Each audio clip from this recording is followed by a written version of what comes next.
सर्वात पहिला प्रश्न, मुख्यमंत्र्यांच्या 11 वाजल्यापासून अनेक महत्त्वाच्या मीटिंग्स होत्या. पहिली मीटिंग तर केंद्रीय अर्थ विभागासोबतच होती, ती सुरू झालेली आहे का त्याबद्दल सांगा. चार्ज घेतलाय का त्याबद्दल सांगा. एक आहे की ज्या क्षणी राज्यपाल महोदयांनी आमचे आदरणीय मुख्यमंत्री शिंदे साहेब यांना शपथ दिली त्या दिवशीच त्यांनी चार्ज घेतलेला आहे. त्याच दिवशी रात्री येऊन त्यांनी आपली पहिली कॅबिनेटसुद्धा घेतली आणि त्याच्यामुळे आज ते आपल्या कार्यालयामध्ये दाखल झालेले आहेत. आणि आपली जी संस्कृती असते त्याप्रमाणे आपण देवाची प्रार्थना करून देवाचे आशीर्वाद घेऊन आपल्या केबिनमध्ये जात असतो. आज ही केबिन सर्वसामान्य नागरिकांसाठी खुली झालेली आहे. आमच्यासाठी प्रत्येक कुठल्याही मुख्यमंत्री कार्यालयामध्ये चला तुम्ही भारतामध्ये तर बाहेर एक केबिन असते राखीव आणि त्याच्यावर लिहिलेलं असतं आमदार आणि खासदारांसाठी राखीव. आणि आम्हाला आनंद आहे की आमच्यासाठी राखीव असलेल्या केबिनमध्ये खूप वर्षानंतर आम्ही पहिल्यांदा जातोय आणि तिथं थांबून मुख्यमंत्र्यांची भेट घेतोय. याचा एक सुखद अनुभव लोकप्रतिनिधींना जसा आला तसाच तो महाराष्ट्राच्या जनतेला सुद्धा येईल याची मला खात्री आहे. आज अत्यंत महत्त्वाची अशी मीटिंग आदरणीय आमच्या मुख्यमंत्री महोदयांची व्हिडिओ कॉन्फरन्सिंगद्वारा आदरणीय सीतारामन मॅडमची आहे आणि त्याच्यामध्ये सुद्धा महाराष्ट्रासाठी काहीतरी ते निश्चितपणे मिळवतील याची आम्हाला खात्री आहे. एक गोष्ट अशी आहे की आत्ता मी त्यांच्याशी चर्चा करत होतो आणि चर्चा करत असताना ते सर्वसामान्य माणसाचा कसा विचार करतात त्याचं मी एक छोटंसं उदाहरण तुम्हाला सांगतो की आत्ता माझी चर्चा झाली 1 मिनिटापूर्वी आणि त्याच्यामध्ये रिक्षावाला म्हणून हिणवणारी जी लोकं कशी असतात. आणि साहेबांनी मला असं म्हणाले की आपल्याकडे एस टी स्टँड असतात आणि एस टी स्टँडवरून प्रवासी उतरला की तो रिक्षामध्ये बसून आपापल्या घरी जातो. म्हणजे दोघं एकामेकाशी संबंधित आहे. परंतु एस टीतून लोक येतात त्यांना मात्र छान आगार असतो. मात्र ते रिक्षावाले बाहेर तळमळत उभे असतात. उन्हामध्ये रिक्षा असतात, रिक्षा तापलेल्या असतात, त्याच्यामध्येच ते बसलेले असतात. आपल्याला तात्पुरता का होईना त्यांना असा निवारा छोटासा एस टीच्या आवारामध्ये करून देता येईल का हा सुद्धा विचार त्यांच्यामध्ये येऊ शकतो. त्याच्यासाठी तो वेगळा प्लान आता ते बनवणार आहेत, योजना बनवणार आहेत. परंतु हा फरक असतो की रिक्षावाला म्हणून हिणवण्यामध्ये आणि रिक्षावाल्यांची दुःख समजणाऱ्यामध्ये हा फरक असतो आणि तो फरक महाराष्ट्राच्या जनतेला जाणवेल एवढंच या निमित्ताने त्यांना शुभेच्छा देताना मी सांगितलं. आशीर्वाद घ्यायला जसं आम्ही एक मोठी लढाई आज जिंकलेलो आहेत, मी सुद्धा आता शिर्डीला निघालो साईबाबांचे आशीर्वाद घ्यायला. शेवटी आम्ही देवाला मानणारी लोक आहोत. आम्ही देवाकडे प्रार्थना करताना नेहमी महाराष्ट्राच्या जनतेसाठी प्रार्थना करतो. एक मोठं संकट महाराष्ट्रावर येऊ घातलेलं आहे ते आपले रेड अलर्ट सगळीकडे पावसाचे जारी केलेले आहेत. आणि अशा परिस्थितीमध्ये एक मुख्यमंत्री की ज्यांनी प्रत्येक पालक सचिवाला त्या जिल्ह्यामध्ये पाठवलेलं आहे तिथला आढावा घ्यायला, तिथल्या लोकांना दिलासा द्यायला. म्हणून याच्या पुढे येणारे शासन हे सर्वसामान्य लोकांचं आहे आणि सर्वसामान्य दिलासा देणारे शासन आहे. आणि मी तुम्हाला सांगतो की अतिशय ज्येष्ठ अशा सनदी अधिकाऱ्यांचा मला फोन आला दिल्लीवरून. म्हणजे अनेक लोकांशी चांगले संबंध आहेत. त्यांनी माझं अभिनंदन एवढ्यासाठीच केलं की तुम्ही आमदारांनी जी लढाई दिली ती महाराष्ट्राच्या हितासाठी होती. महाराष्ट्राचा गाडा आता पुन्हा एकदा रुळावर येईल आणि महाराष्ट्राची जी पास्ट ग्लोरी, ते मला पास्ट ग्लोरी म्हणाले इंग्लिशमध्ये, म्हणजे महाराष्ट्राचं गतवैभव आता पुन्हा एकदा महाराष्ट्राला प्राप्त होईल. ही प्रत्येक महाराष्ट्रावर प्रेम करणाऱ्या माणसाची भावना आहे, व्यक्तीची भावना आहे. भारतामध्ये कुठेही राहो त्यांची भावना आहे आणि ती भावना याच्यामधून दिसली मला. एवढंच मला ह्या ठिकाणी सांगतो. आता तुम्ही म्हणालात काही वेळापूर्वी की मुख्यमंत्री दालनात जाऊन मुख्यमंत्र्यांना भेटण्याचा आनंद झाला. याच्या आधी हा आनंद पासून वंचित होते तुम्ही? हे बघा, मी अनेक मुख्यमंत्री महोदयांबरोबर काम केलं. आता मी 13-14 वर्ष आमदार आहे. तर एक गोष्ट लक्षात घ्या, मी कधीही जाऊ शकत होतो, वर्षावर कधीही जाऊ शकतो. असं मग ते विलासराव देशमुख असून दे, अशोकराव चव्हाण असून दे, कोणी मुख्यमंत्री असून दे, आम्ही जाऊ शकत होतो. हे कसं असतं की ही एक मोकळीक असते आमदार खासदारांना फक्त की ते जाऊ शकतात. आणि ते का जाऊ शकतात तर ते लाखो लोकांचे प्रतिनिधी असतात म्हणून त्यांचा मान त्यांना मिळाला पाहिजे. आणि म्हणून मला असं वाटतं की आजचा दिवस हा राजकारणाच्या पलीकडे जाऊन आनंद व्यक्त करण्याचा आहे. तो आनंद आमच्या मनामध्ये पलीकडे जाऊन शकता आहे. त्याचबरोबर आपण पाहत आहोत की शिवसेना बाळासाहेब ठाकरे, धर्मवीर आनंद दिघे यांच्या सर्वांच्या तस्वीरी अर्थातच पंतप्रधान नरेंद्र मोदी असतील, एकनाथजी कोविंद राष्ट्रपती आणि महामानव डॉक्टर यांची तस्वीरी आहेत. कुठेतरी म्हणण्यात आलं होतं की बाळासाहेब ठाकरेंचा वापर करू नका, त्यांचं नाव लावू नका. आज मुख्यमंत्री कार्यालयामध्ये थेट पाठीमागे त्यांच्या चेअरच्या शिवसेनाप्रमुख बाळासाहेब ठाकरे दिसतात. बाळासाहेब हे संपूर्ण महाराष्ट्राचे आहेत. बाळासाहेब कोणाची प्रॉपर्टी नाही. बाळासाहेब हे महाराष्ट्राच्या जनतेच्या हृदयामध्ये असतात. ते त्यांचं स्थान कोणीही काढून घेऊ शकणार नाही. आणि म्हणून मला असं वाटतं की बाळासाहेब हे सर्वांचे आहेत आणि बाळासाहेब हे सर्वांचे राहणार. ही वस्तुस्थिती आहे. आणि त्याच्यापेक्षा जास्त बाळासाहेब हे महाराष्ट्राचे होते आणि भारताचे सुद्धा होते. ही सुद्धा वस्तुस्थिती आहे आणि ती वस्तुस्थिती कोणीही बदलू शकत नाही. ही सुद्धा वस्तुस्थिती आहे. तो 2 वेळा 3 वेळा वस्तुस्थिती सांगितली, कारण जे खरं आहे त्याला वस्तुस्थिती म्हणतात. आपको हिंदी में चाहिए बाई. प्रश्न विचारतो असा की संजय राऊत थोड्या वेळापूर्वी असं म्हणत होते की 2019 साली जेव्हा सरकार आलं तेव्हा अनेक जण माझ्याकडे येऊन पायावर लोटांगण घालत होते. ठीक आहे, त्यावेळेस जेव्हा भाजपने जे आहे दगा दिला, त्यानंतर आम्ही सरकार आणलं, त्यावेळेस तुम्ही का नाही बंड केलं? त्यावेळेस का नाही बोललात तुम्ही हिंदुत्वाच्या मुद्द्यावर? आता तुम्ही सगळे, आणि दुसरं मग ते म्हणतात की तुम्ही प्रत्येक वेळेस वेगवेगळे कारण सांगतात. काय ते एकदा ठरवा, तुमचाच गोंधळ होतो. एक तर असं आहे की अनेक गोष्टी राऊतांना माहितीही नसतात की काय चाललेल्या आहेत त्या. मी असं म्हटलं तर चुकीचं ठरेल, पण ते स्वतःला खूप जवळचे समजतात. तसं नसतं. ते खूप जवळचे पवारसाहेबांच्या असतील. उद्धव साहेबांच्याबद्दल किती प्रेम करतात ह्याची मला खरोखर माहिती नाही. आणि त्याच्यामुळे मला एवढंच सांगायचं आहे की आम्ही हा विचार आज नाही सांगितला. मी स्वतः तर 4-5 महिने झाले आणि मला जेव्हा जाणीव झाली की शिवसेना धोक्यामध्ये येते, त्या दिवसापासून माझे प्रयत्न चालू होते साहेबांचं मन वळवण्यासाठी. आणि हे आज सांगायचं, आम्ही का जाहीर सांगायचं? आमच्या नेत्याशी आम्ही काय बोलतो हे आम्ही जाहीर का सांगायचं? आम्हाला माहिती होतं की महाराष्ट्रामध्ये काय चालू आहे आणि आम्ही हे आमच्या नेत्यांच्या कानावर घालणार. आम्ही राऊतांच्या कानावर का घालणार? आणि त्यांच्या पायावर लोटांगण घालण्यापैकी मी कधीच नव्हतो. मी कधी मंत्री बनवा म्हणून उद्धव साहेबांना भेटलं असेल तर त्यांनी सांगावं, किंवा एकदा मंत्री होतो आणि दुसऱ्याला मंत्री करा म्हणून सांगायला कधी गेलं त्यांनी सांगावं. असं कधी होत नाही.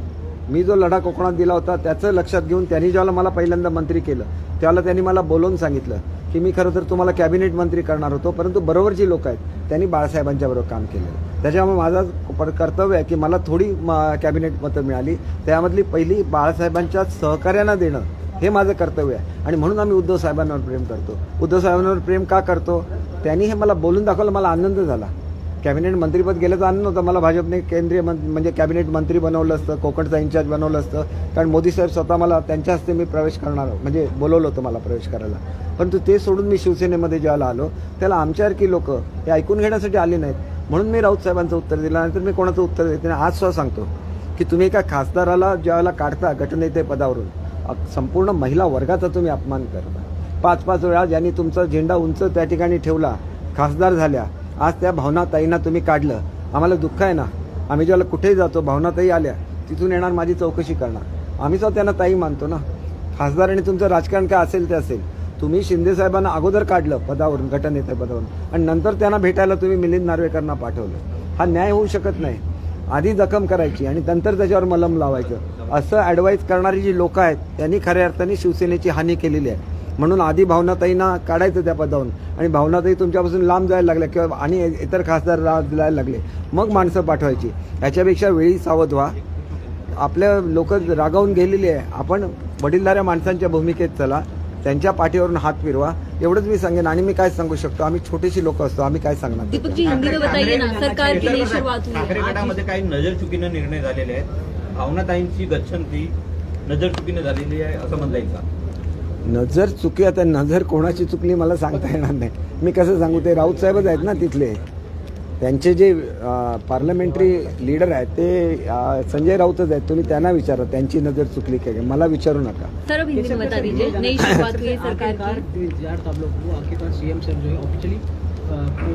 नहीं, देखिए ये आपकी सोच है कि ये आज पदभार ले रहे हैं. जिस दिन गवर्नर साहब ने उनको शपथ दी, गोपनीयता की शपथ दी, वो शपथ लेने के बाद वो सीधा यहाँ आ गए मंत्रालय में और उन्होंने अपना पहला कैबिनेट लिया. तो उन्होंने तब से पदभार संभाला है जब उन्होंने शपथ ली. और उनके साथ फडणवीस साहब भी थे. दोनों इतने कर्तव्यदक्ष है कि अपना कर्तव्य वो निभाते हैं. दूसरी चीज़ ये है कि हम लोग एक संस्कृति से आते हैं, चाहे वो किसी भी हो, हिंदुस्तान की संस्कृति है, तो हम लोग एक छोटा सा पूजा करते हैं, भगवान का आशीर्वाद लेते हैं और फिर अपने नए ऑफिस में जाते हैं. हमारे यहाँ कोई नया घर बनाता है तो वो उसका वास्तु शांति करता है. वो एक कल्चर है इंडिया का. तो ये कल्चर है, उस हिसाब से वो आज सीएम ऑफिस में जा रहे हैं. तो एक छोटा सा पूजा था जो किया था कि आगे चल के उनके हाथ से महाराष्ट्र का बहुत बड़ा हित हो जाए. और वो एक ऐसे नेता है कि जो हमेशा दूसरे के बारे में सोचते. समझिए, उनको किसी ने रिक्शा वाला बोल के ये किया था, मतलब कम करने की कोशिश की थी. तो आज मुझसे वो बात कर रहे थे कि हमारे वो रिक्शा वाले हैं वो जो एसटी स्टैंड रहता है, तो एसटी स्टैंड से जो आदमी आता है वो तो लंबे डिस्टेंस से आता है, फिर वो रिक्शा में बैठ के अपने घर पे जाता है। तो हर एक एसटी स्टैंड के बाहर रिक्शा खड़ी रहती है, लेकिन वो धूप में खड़ी रहती है, जबकि उनको ज़मीन दी है एसटी ने रिक्शा खड़ी करने के लिए, लेकिन उनके ऊपर शेल्टर नहीं दिया। तो आज वो उनके बारे में भी सोचना। उनको रिक्शा वाला मत बोलिए, वो एक आम आदमी की तस्वीर है जो आगे आके आपके समझ में आएगा कि महाराष्ट्र में क्या परिवर्तन हो जाएगा। और मेरे एक बहुत बड़े अधिकारी से बात हो गई जो महाराष्ट्र में थे और दिल्ली में गए, तो उन्होंने मुझे बोला कि आज मेरे लिए भी एक बहुत खुशी का दिन है कि आज महाराष्ट्र की गाड़ी जो है वो पटरी पे आ गई। अब महाराष्ट्र की ग्लोरी वापस उनको मिल जाएगी। मतलब ये है कि महाराष्ट्र एक महान राष्ट्र है और उसका जो सम्मान है वो बढ़ाना है और उसकी जो पास्ट ग्लोरी है उसको वापस लाना है। और ये हर एक की चीज़ में, चाहे वो एक आदमी हो, जो गरीब आदमी, गरीब किसान हो, या वो बड़ा से बड़ा अफसर हो, हर कोई यही सोचता है कि एडमिनिस्ट्रेशन की तरह चलना चाहिए और महाराष्ट्र को प्रोग्रेस करना चाहिए। ये पॉलिटिक्स की कुर्सी नहीं है, ये एडमिनिस्ट्रेशन की कुर्सी है और वो कुर्सी सही ढंग में चलनी चाहिए और यही हमारे लिए लोकशाही में हमारा कर्तव्य है। दीपक जी, एक सवाल है मेरा कि आपका जो शिंदे गुट है वो और भी ज्यादा मजबूत हो रहा है, क्योंकि उद्धव ठाकरे के साथ जो विधायक है वो लोग भी आपसे जुड़ना चाहते हैं, इस तरह की जानकारी सामने आ रही है, उसको लेकर क्या कहेंगे आप? हमारा गुट बिल्कुल नहीं है, हम शिवसेना है और अगर शिवसेना प्रमुख चाहे तो कभी भी बोल सकते कि हमारे लोग हैं। अगर बाबा साहब होते तो वो शिंदे साहब को बुला लेते और उनकी पीठ थपथपाते और बोलते कि मेरे शेर ने आज महाराष्ट्र की गद्दी जीत ली है। ये उनका बड़ा हृदय था, तो बड़ा हृदय होना भी एक महाराष्ट्र की खासियत है, तो बड़ा हृदय दिखाना चाहिए। सर, कुछ जो विधायक है वो भी आप लोगों के संपर्क में हैं क्या, जो बाकी अभी तक नहीं? देखिए, हम ऐसा कभी, शिंदे साहब ने भी कभी भी ऐसी कोशिश नहीं की है, लेकिन आपने देखा कि एक MP है राहुल शेवाले जी, उन्होंने एक खत लिखा उद्धव साहब को कि हमें बीजेपी के जो कैंडिडेट है, हमारे जो मुर्मू मैडम है जो खड़ी हुई है, उनको राष्ट्रपति के लिए वोट करना चाहिए। देखिए, ये भावना है एक आदिवासी महिला के लिए, जो हर किसी की भावना होनी चाहिए, ना कि उन्होंने बोलना चाहिए। हर MP ने वो वोट भी डालना चाहिए। और अगर बाला साहब होते तो बाला साहब बोलते कि चाहे कुछ भी हो, आज हम इनको ही वोट डालेंगे। इसको बाला साहब बोल दिया है, इसीलिए बाला साहब का फोटो हर जगह पे रहता है। सर, आज संजय राउत ने एक बार फिर बयान दिया, उन्होंने कहा कि अगर शिवसेना जो है अगर बीजेपी से जाना तो 2019 में क्यों नहीं किया, क्या वजह? वो उसका जवाब उनको देना पड़ेगा। आपने जो इलेक्शन लड़ा था वो सेना बीजेपी युति अलायंस करके आपने लड़ा था, फिर आप क्यों गए? और आप बोलते कि आप उस आघाड़ी के शिल्पकार हैं, तो आप ही जिम्मेदार है उसके लिए। आप खुद को शिल्पकार बोलते तो आप ही जिम्मेदार है। भावना गवली को लेकर जो कार्रवाई की गई है उसको लेकर क्या कहेंगे? देखिए, एक ऐसा है कि भावना जी को मैंने बहुत करीब से काम करते हुए देखा है। ये पहली हमारी लेडी MLA थी, तो आज सब महिला वर्ग जो है उनका अपमान हो गया है। महाराष्ट्र ऐसा राज्य है कि जिसने पहला महिला धोरण दिया महिलाओं के लिए, और उसी राज्य में अगर हमारे एक MP को, जो महिला MP है, उसको पद से निकाला जाता है तो वो समस्त महिला वर्ग का अपमान है, ऐसे मैं खुद सोचता हूँ। उनको बुलाना चाहिए था, उनके साथ बात करनी चाहिए थी, ये तरीका नहीं होता। देखिए, शिंदे साहब को पहले निकाल दिया और फिर उनके पास मिलने के लिए आदमी भेज दिए, तो आप पहले जख्म बनाते हैं और फिर उसमें मलहम लगाते हैं। यही वो शायद राउत जी, वो उनके लीडर है, वो उनको बताते होंगे कि पहले जख्म बनाओ तो उनको मलहम की ज़रूरत लगेगी, फिर आप मलहम भेज दो। ऐसे रहता है, फिर ऑइंटमेंट भेज दो, वो जो उनको वुंड हुई है उसको हील करने के लिए। ऐसे नहीं होता है। आप लोगों के दिल जीतिए, और दिल जीतेंगे तो आप पूरी दुनिया जीत सकते हैं। प्यार से दुनिया जीती जा सकती है। ये मान के चले कि आपका बयान जो आप कह रहे दिल जीतने का, क्या उद्धव ठाकरे ने लोगों का दिल नहीं जीता? जो मुख्यमंत्री थे, लोग काफ़ी निराश थे। देखिए, उन्होंने लोगों का जरूर मन जीत लिया जब वो कोरोना के अगेंस्ट फाइट कर रहे थे, क्योंकि देखिए उन पे हार्ट सर्जरीज हो गई है और उनके लिए कोरोना काल में काम करना बहुत मुश्किल था। उस मुश्किल में भी उन्होंने जो काम किया, इसके लिए पूरे भारतवर्ष ने उनकी सराहना की। तो मैंने कहाँ बोला कि उन्होंने अच्छा काम नहीं किया? एक ही काम नहीं रहता है, काम बहुत सारे रहते हैं और वो बहुत सारे काम अलग अलग सेक्टर के रहते हैं। कोई किसान का काम रहता है, कोई मजदूर का काम रहता है, कोई शहरी लोग हैं उनका काम रहता है। तो अलग अलग सेक्टर्स है, तो उनके लिए जब काम करना है तो आपको लोगों को मिलना पड़ता है, बहुत सारे लोगों से इंटरेक्ट करना पड़ता है। गरीब लोग जो हफ्ते में एक बार आते हैं, उनको लगता है कि मैं अगर सीएम साहब को मिलूंगा, उनको एक चिट्ठी दूंगा तो मेरा काम मिल जाएगा, चाहे उनका काम हो या ना हो, सीएम उनको मिलते हैं तो उनको तसल्ली हो जाती है। और ये तसल्ली बहुत अहमियत रखती है लोकसभा में, ये लोक गणतंत्र में। सर एक और सवाल जानना चाहेंगे, जिस तरह से आपने उद्धव ठाकरे साहब की तारीफ की, अगर वो आपको कॉल करते हैं आप सभी को, क्या वापस आप लोग जाएंगे उनके साथ? देखिए वो हमारे नेता हैं। मैं आपको एक छोटा सा उदाहरण देता हूँ। देखिए एक मैरिज तय हुआ था और वो मैरिज किसी काम से किसी को लगा कि मेरा मान नहीं रखा, इसे वो मैरिज टूट गया। मेरी सुनिए तो। और अगर वो लड़का लड़की भाग जाती है और फिर उसको वापस आना है तो उसको अपने जो घर के प्रमुख है उसका भी परमिशन लेना पड़ेगा और उसके जो पिताजी है उसको भी उनको बुलाना पड़ेगा। तो अभी तो क्या ये मैरिज हो गया, समझिए सेना बीजेपी का अलायंस हो गया, तो अभी हम लोग अकेले निर्णय नहीं ले सकते, बीजेपी को भी कंसल्ट करना पड़ेगा। ये तो बात ये हो गई। और हमारे हेड ऑफ द फैमिली कौन है? उद्धव साहब है, उनको हमें बुलाना पड़ेगा, उसके सिवाय कुछ नहीं होगा। और अगर बुलाते हैं तो भी उनको, जो मैंने अभी आपको एग्जाम्पल दिया, उस तरह बीजेपी से बात करनी पड़ेगी, उनके टॉप लीडर से, कि हम लोग अभी आशीर्वाद दे रहे हैं।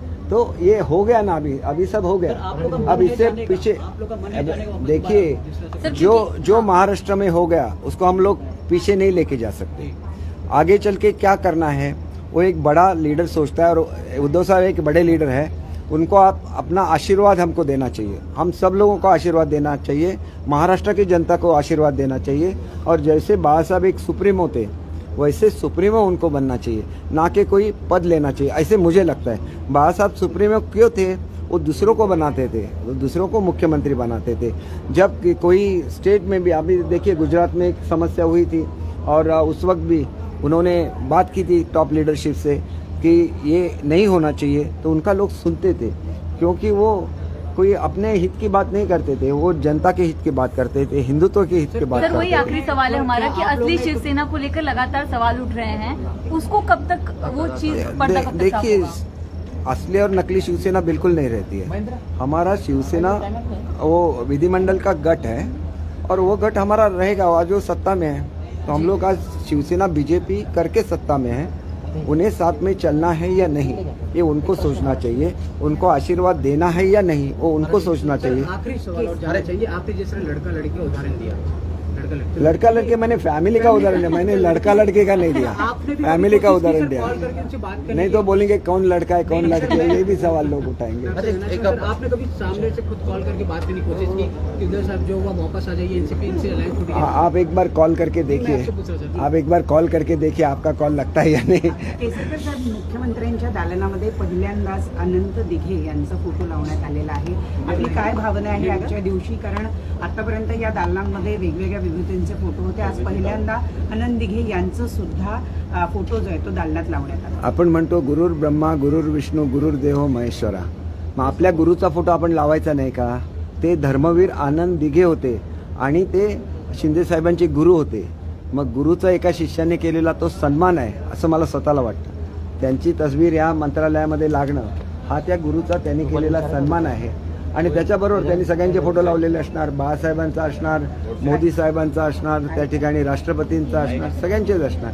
त्याच्यामुळे तो एक गुरुचा शिष्याने केलेला सन्मान आहे असं मी स्वतः समजतो। साहेब, शेवटचा प्रश्न, उद्धव साहेबांनी तुम्हाला सर्वांना परत बोलवलं, तर यावरती तुमची आता भूमिका काय असणार हे मराठी सांगा। अहो, भूमिका मी तुम्हाला एवढंच सांगितलं की आपण ज्याला एखाद्या कुटुंबामध्ये असा प्रसंग येतो, आणि आता काय झालेलं आहे की आम्ही ऑलरेडी सत्तेमध्ये शिंदेसाहेब आले, त्यांच्याबरोबरचे सगळे हे आणि बीजेपी एकत्र आले, म्हणजे नवीन एक कुटुंब तयार झालं। आता या कुटुंबामध्ये जर परत जायचं असेल तर त्या कुटुंबामधले आज आम्ही एकटे नाही आहोत, आमच्याबरोबर बीजेपीसुद्धा आहेत। आम्हाला बोलवताना त्यांना बीजेपीशी सुद्धा चर्चा करायला लागेल, आम्हाला आशीर्वाद द्यायला लागेल, आणि जे कोण असं मध्यंतरी हे का घडलं आणि त्याला जे लोक जबाबदार आहेत त्यांना कुठेतरी, तुम्ही असं म्हणत नाही की शिवसेनेतून काढून टाका, पण त्यांना थोडं तरी बाजूला ठेवा। नाहीतर अनेक लोक असे आहेत की जे आम्ही ज्याला आमची कामं घेऊन यायचो त्याला काही लोक यायचे आणि सांगायचे तुम्ही आमच्याकडे ही कामे द्या, आम्ही ते उद्धव साहेबांना सांगतो। त्याच्यासाठी आम्ही आमदार नाही झालो। आमदार म्हणून आमचा अधिकार कोणाचा आहे? तर आमचे मुख्यमंत्री आमचे प्रतिनिधी असतात, आम्ही ज्याला आमचा ॲप्लिकेशन आहे तो त्यांच्या हातात देऊ, आम्हाला एक समाधान असतं की योग्य व्यक्तीच्या हातात पाठवलं, कोणीतरी एजंटमध्ये येईल आणि आम्हाला सांगेल माझ्याकडे अर्ज द्या, तो त्याचा अधिकार नाही, तो मुख्यमंत्र्यांचा अधिकार आहे, तो कोणाला देता येत नाही. हे आपण लक्षात घ्या. तो एक भावनेचं ते बंधन आहे. हे बंधन कुठे चुकतं का? सर, पण तुम्हाला सिद्धिविनायकाचं दर्शन घेतलं, आज तुम्ही शिर्डीला जाताय, काय मागणं आहे? मी आभार मानायला जातोय साईबाबांचे, की आमची लढाई सर्वसामान्य माणसांसाठी होती. साईबाबांच्या कृपेने ती पूर्ण झालेली आहे, म्हणून साईबाबांचे आभार मानणार. आणि या सरकारकडून खूप चांगलं काम गरीब लोकांसाठी हो म्हणून प्रार्थना सुद्धा करणार. केवळ शिर्डीला नाही जाणार, तर पंढरपूरला सुद्धा जाणार. मी देवभक्त आहे म्हणून असं बोलू शकतो. देव तुमच्या तोंडूतून वजवत असतो. मला एवढी बुद्धी नाही की मी हे बोलू शकेन, परंतु मी हे का बोलू शकतो? मी तुम्हाला एक उदाहरण सांगतो छोटंसं. तुम्हाला वाटेल की मी मोठ्या मोठ्या मुलाखती देतो म्हणून. ज्याला महात्मा गांधी इंग्लंडमध्ये गेलेले होते, त्याला तुम्हाला माहिती आहे विन्स्टन चर्चिल जगामध्ये सगळ्यात जास्त कोणाचा द्वेष करत असतील तर ते महात्मा गांधींचा करायचे. आणि म्हणून ते तुमच्यासारखे पत्रकार त्यांचे मित्र होते, कारण ते पंतप्रधान होते. तर ते आपल्या पत्रकारांना पाठवायचे, हा प्रश्न तू विचार म्हणून. आणि त्यांनी एक प्रश्न महात्मा गांधींना विचारला की रेल्वे आल्यामुळे भारत देश एक झाला, त्यामुळे रेल्वे पोस्ट हे फार महत्त्वाची खाती होती. पोस्ट ऑफिस झाल्यामुळे तुमचा पूर्ण भारत देश एकामेकाला जोडला गेला, रेल्वेमुळे जोडला गेला. तुमची जी यंत्रणा आहे, ज्याला आपण IAS म्हणतो, त्या काळामध्ये त्याला वेगळं नाव होतं, तर ते आम्ही घडवलं. जर आम्ही नसलो तर तुमचा देश चालवणार कोण? महात्मा गांधींनी 2 मिनिटं विचार केला, कारण कठीण प्रश्न होता. त्यांनी सांगितलं की माझा देव माझा देश चालवेल. आणि त्यांच्या शब्दामध्ये खूप खूप गूढ असा मतितार्थ लपलेला होता. अनेक संकटं आली, परंतु आपला देश तुटला नाही. याचं कारण असं आहे की आमच्यावर ज्याला संकट येतं त्याला आम्ही म्हणतो की देव परीक्षा बघतोय. आम्ही ऑप्टिमिस्टिक असतो, आम्ही म्हणतो की देव चांगले दिवस दाखवेल. आणि ह्या इच्छाशक्तीने आम्हाला एकत्र ठेवलेलं आहे. तो देव कोणाचा असो, प्रत्येक धर्माचा देव वेगवेगळा असेल, पण त्या देवामध्ये त्याची श्रद्धा हे भारतीयांचं वैशिष्ट्य आहे. आणि त्या वैशिष्ट्याने आम्हाला, म्हणून ज्याला आपण भारतीयत्व म्हणतो, हिंदुत्व म्हणतो, त्याच्यामध्ये एक मोठा अर्थ दडलेला आहे. आणि तो अर्थ त्यावेळेला महात्मा गांधींना माहिती होता. आणि त्यांनी जो सांगितला, रशियासारखी महासत्ता विघटित झाली, परंतु भारत देश विघटित झाला नाही. ही ताकद जी आपल्याला एकत्र आणते, आणि तो आमचा देव आहे. आणि त्या देवाचा आम्हाला अभिमान आहे. आणि म्हणून आम्ही हिंदुत्व म्हणतो, आणि त्या हिंदुत्वाचा आम्ही पुरस्कार सुद्धा करतो. त्याच्याप्रथम एक शेवटचा प्रश्न. एका वृत्तपत्रात आज अशी बातमी आलेली आहे की शिंदे सरकारनं गेल्या सरकारचा साधारणचा 13,500 कोटींचा काहीतरी निधी जो आहे तो थांबवलेला आहे. तो कधीपर्यंत पास केला जाईल? काही तुम्हाला याबद्दल कल्पना? एक गोष्ट असं की कुठलंही सरकार आलं की आदल्या सरकारने 6 महिन्यात किंवा 3 महिन्यात घेतलेल्या निर्णयाचं पुनर्विलोकन केलं जातं. हे पुनर्विलोकन प्रत्येक गव्हर्नमेंट करतं. आमची सेना भाजपची युती होती, परंतु महाराष्ट्र विकास आघाडी सत्तेवर आल्यानंतर 6 महिन्यातले सगळे निर्णय त्यांनी त्या ठिकाणी थोपवले. आणि मॅडम, तुम्हाला सांगायला मला कदाचित वाईट वाटेल की मी एवढ्या तळमळीने का बोलतो. एक निर्णय होता, हजारो लोक आहेत ज्यांची जमीन ही महाराष्ट्र शासन म्हणून लागलेली आहे, त्याचा एक निर्णय मी करून घेतला होता. शेवटच्या दिवशी अगदी मुख्यमंत्र्यांच्याकडे रात्री गेलो, हे लागायची होती आचारसंहिता, त्यांनी सही केली, निर्णय झाला, लोक आनंदित झाली. निर्णयाचं ज्याला पुनर्विलोकन झालं, 2.5 वर्षानंतर सुद्धा अजून त्या शेतकऱ्यांना त्यांची जमीन मिळाली नाही. हे आमचं दुःख आहे. आमचं दुःख आमच्या हृदयामध्ये असतं, आम्ही कधी बोलून दाखवत नाही. पुनर्विलोकन आमचं शासन करेल, त्यावेळेला वेळेवर त्याच्यावर निर्णय सुद्धा देईल. आणि जे जे लोकांच्या हिताचे प्रश्न आहेत तिथं सकारात्मक निर्णय सुद्धा घेईल. धन्यवाद. थँक्यू.